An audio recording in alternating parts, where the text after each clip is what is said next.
Welcome to the Family History Buff channel. On today's video, I will show you how to add and view source information on Family Search right in your own home.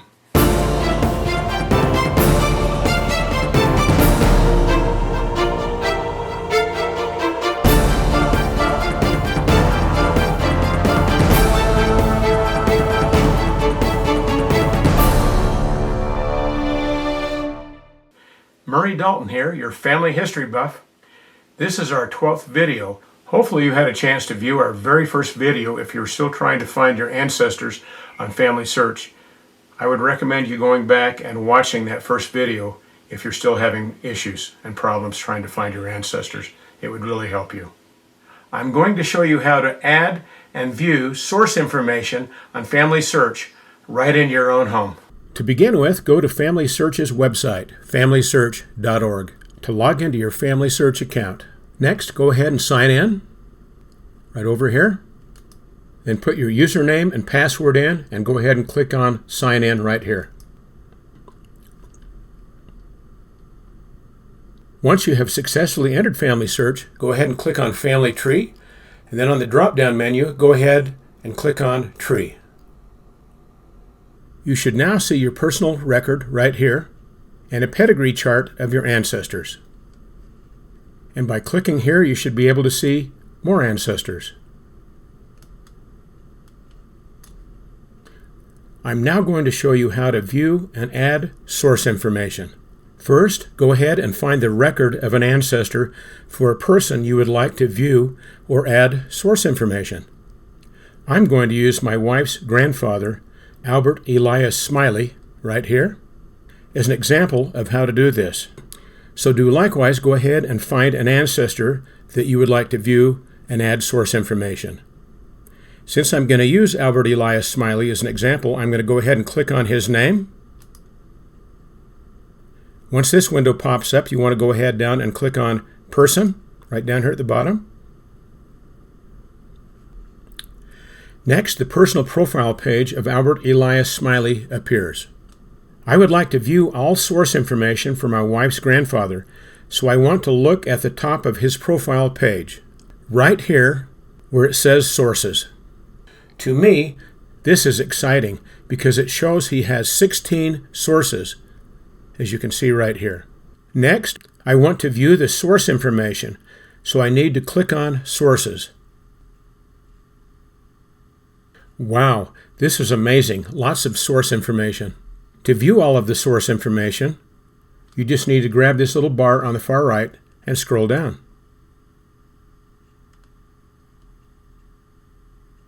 As I view this page, I see lots of information.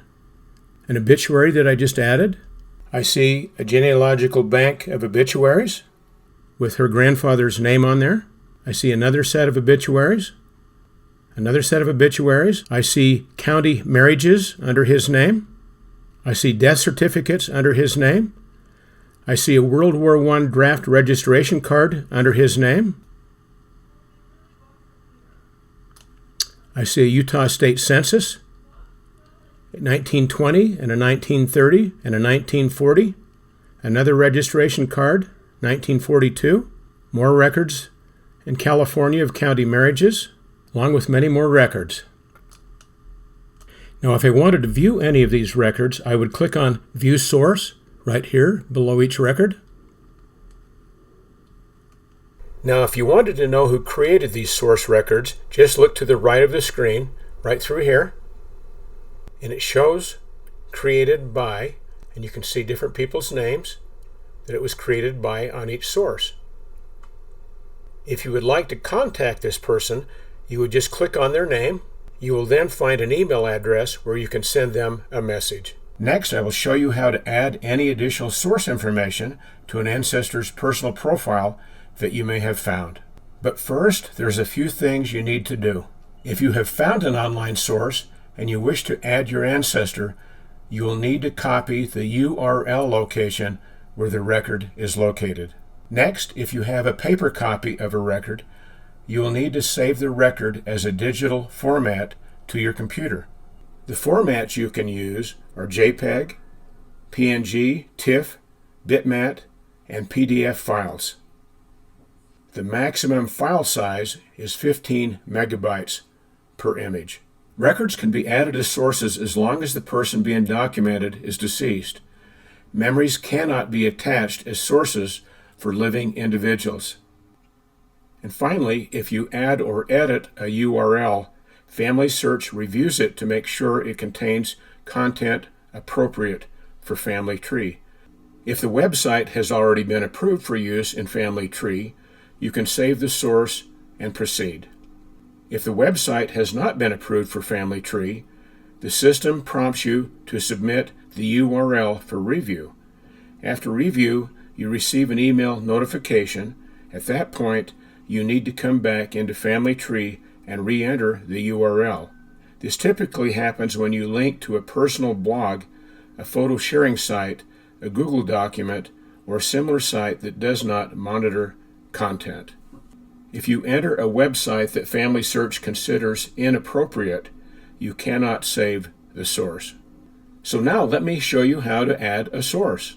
So first, to add your own source record, click on the source right here. Next, it shows three options to choose from. The first one is used if you have a record from a URL you need to add as a source.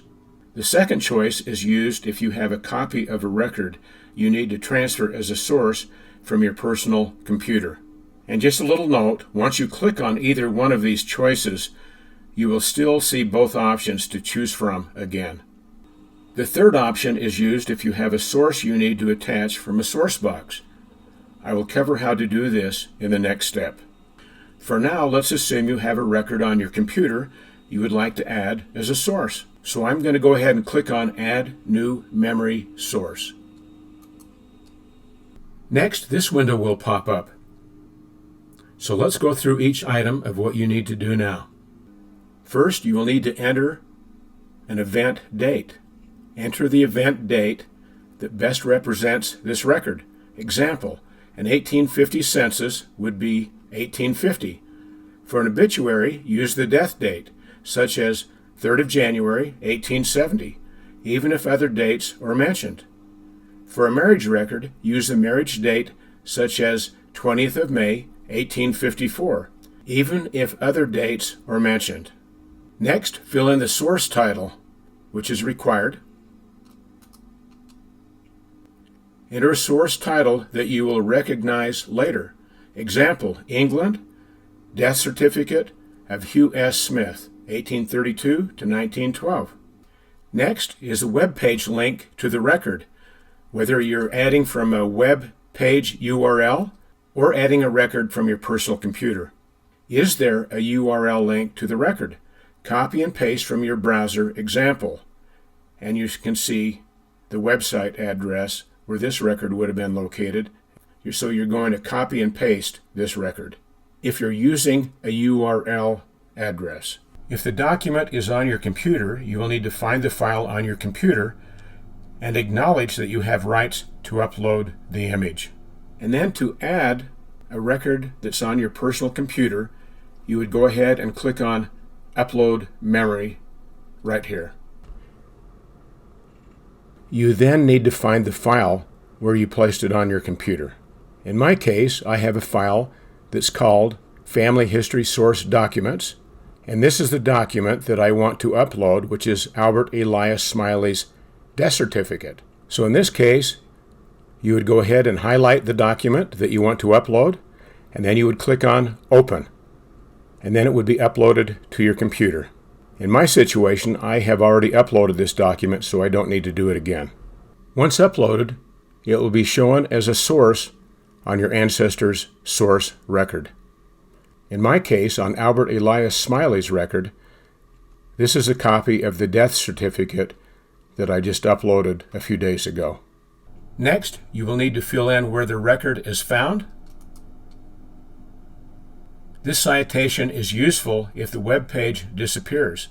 Example, UK Census, 1841, population schedule, dwelling address, Federal Archive, digital image. Next, you will need to describe the record. What is the information of interest in the record? Example, Hugh S. Smith, family page 7, line 23 to 27. Arbroath, Scotland. UK census, 1841 father, Robert Smith, mother, Helen Strachan, children, Hugh Sidley, Smith, Robert Smith. Next, put a reason to attach the source. What is the reason or justification to attach the source? Explain why you were attaching this source. Next, you will select the information or events that took place in this source. So for any events, you would click on each one of these events that would relate to this source, whether it's name, sex, birth, christening, death, or burial records. And then always make sure that the Add Source to My Source box is checked, and we are still going to go through how to do that. Once you've completed all this information, then you would go ahead and click Save right down here at the bottom. Next, I want to explain the purpose of the source box, because you're probably asking yourself, what is a source box? Your source box lets you reuse sources instead of retyping them each time you need to use them.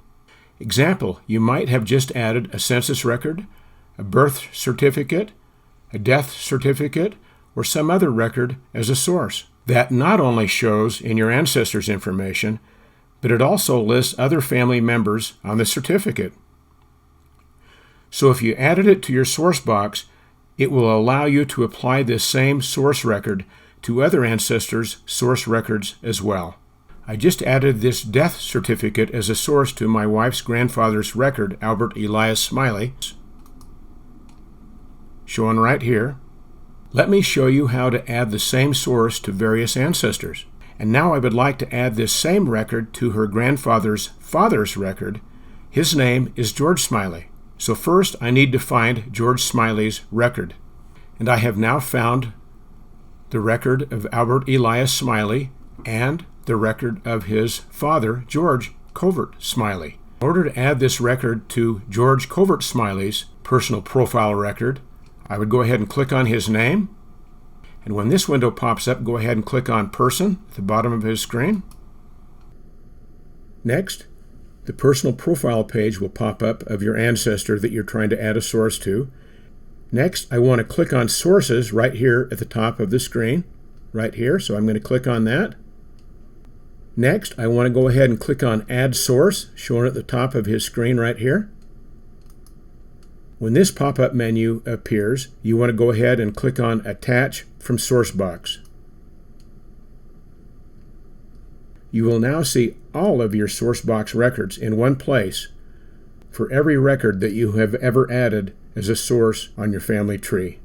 Now right up here I see a copy of a death certificate for Albert Elias Smiley, and I want to now attach it as a source to George Smiley's source records, since he is shown as the father on this record.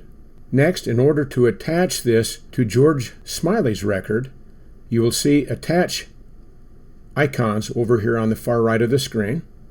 So all I need to do now is click on this attach button right next to this death certificate on the far right. I will click attach. This window will now pop up. It will then ask a reason for attaching it as a source to this record. So I will type in George Smiley is listed as a father in his son's death certificate. Next, I want to go ahead and click on Attach.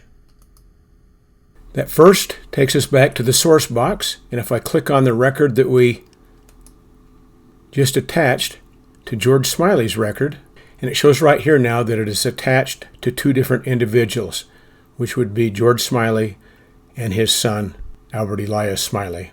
So now, to verify that, I'm going to go and click on George Smiley right up here. It says go to George Smiley.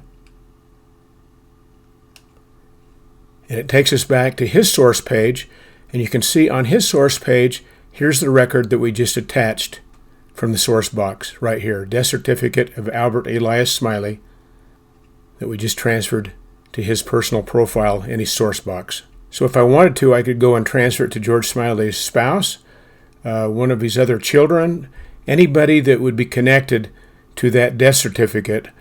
I could attach it to their record as well if their name is listed on that certificate. Next, I want to show you how to add records as you find them to your source box to be added to various ancestors' records at a future date. This is a central storage location where all sources can be saved. Family Search allows storage of source records of more than 10,000 sources that you can add on your family tree, and the ability to organize your sources in up to 200 folders. So next, to add sources, to add any source information to your source box, you want to first go ahead and click on your name. In my case, my name is Murray Dalton, so I'm going to go ahead and click on my name right up here on the right corner. Next, you will see this menu box appear. You want to go ahead and click on Source Box. This is the place where you can now add any sources as you find them, and they are ready to use whenever you need them. So to add a new source, you want to go ahead and click on Create Source right here, and you would just follow the same instructions we just went through on adding a source. The only difference is now this is going to be added in your source box that you can use on any ancestor that you would like to add it to their record as well. To be added for any record. Also note, to the left of the screen, you do have options to create folders and name them to help organize your sources right over here. So you'd click on New Folder, create a new folder, and then you can put any source information that you would like to put in that new folder. Providing a digital copy of your ancestors' records has many benefits. It tells a story about each ancestor. It preserves the source for future generations. You may have the only copy of the source that currently exists. Seeing a digital copy helps people feel more connected to their ancestors than simply seeing the source record. The digital copy may also provide clues for other researchers to pursue. I hope you enjoyed this video presentation. I have more videos to view that will go through every aspect of helping you find your ancestors and other ways to find and discover your ancestors. Subscribing is always the best way to follow me. If you missed any of the previous videos 1 through 11, I would strongly recommend you go back and review those videos. I think it will really help you as you discover and try to find your ancestors. Now that you're connected to your ancestors on Family Search, you will want to continue watching. See you on my next video.